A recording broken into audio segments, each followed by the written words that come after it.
Picture this. Two people stand at the edge of a diving board.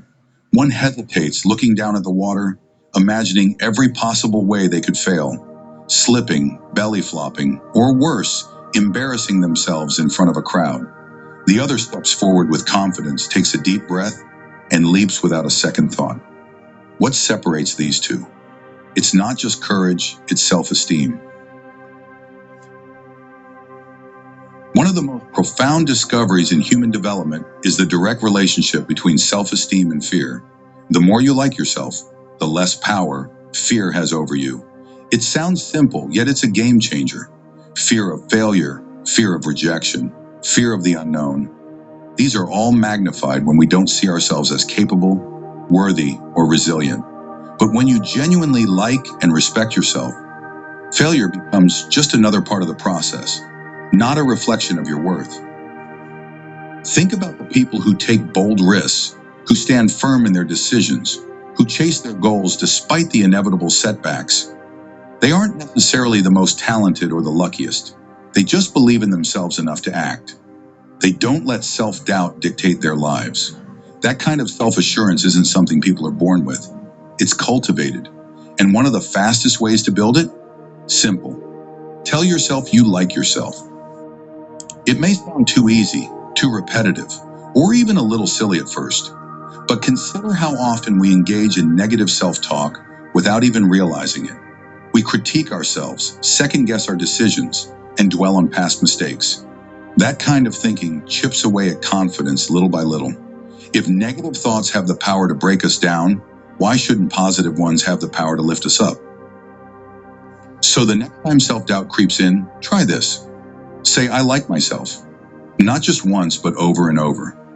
I like myself. I like myself. I like myself. The words may feel hollow at first, but like a well-worn path, the more you travel it, the smoother it becomes. You're training your brain to believe in you, and when you believe in yourself, fear loses its grip. Imagine if you had a friend who constantly reminded you of your flaws, questioned your abilities, and made you feel small. How long would you keep that person around? Not very long. Yet for many, that's exactly the kind of voice they allow to live rent-free in their own mind. Negative self-talk is insidious. It disguises itself as realism, as practicality. Maybe I'm not good enough. What if I fail? People will judge me. We convince ourselves that these thoughts are protecting us, keeping us from disappointment, but in reality, they're just holding us back. Now contrast that with someone who has high self-esteem. Their inner dialogue is entirely different. It's not that they never experience doubt, it's that they don't let it control them. When faced with a challenge, instead of thinking, what if I fail? Logically, they ask, what if I succeed? Instead of saying, I'm not ready, they tell themselves, I'll figure it out. This shift in mindset doesn't happen overnight, but it can happen deliberately. The secret? Repetition. Just as negative thoughts gain strength the more they are repeated, positive thoughts work the same way. That's why affirmations like I like myself are so powerful. They override the old scripts running in the background, replacing doubt with confidence, fear with action. There's science behind this too. When you affirm something repeatedly, your brain begins to rewire itself to align with that belief. It filters reality through a new lens, making you more aware of opportunities rather than obstacles. You start to take actions that reinforce your new identity. When you like yourself, you show up differently in the world, more confident, more resilient, and far less afraid of failure. The question then becomes, how often are you feeding your mind the right messages? If your inner dialogue was broadcasted to the world, would you be proud of it or embarrassed by it? If the answer leans toward the latter, it's time for a rewrite. And that starts with 3 simple words. I like myself. Life isn't a straight road. It's full of detours, setbacks, and unexpected roadblocks. Some people hit those obstacles and stop. Others keep going. The difference? It's not intelligence or luck. It's self-belief.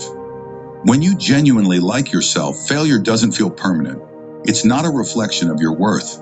It's just a lesson, a stepping stone. People with high self-esteem understand that success isn't about avoiding mistakes. It's about pushing forward despite them. They don't let setbacks define them. Instead, they use them to grow. Think about any great success story.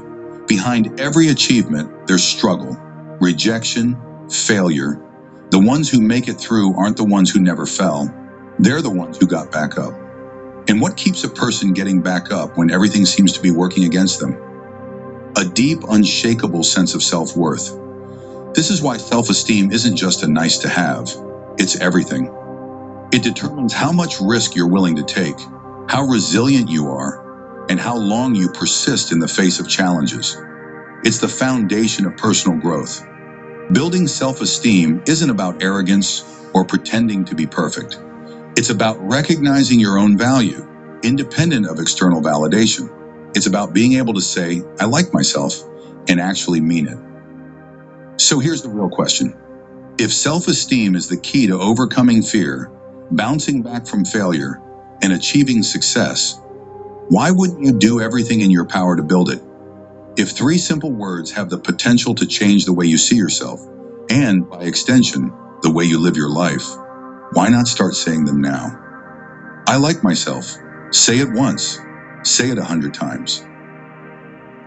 Say it until it's the loudest voice in your head. Because when you truly believe it, there's nothing stopping you from becoming the person you were always meant to be.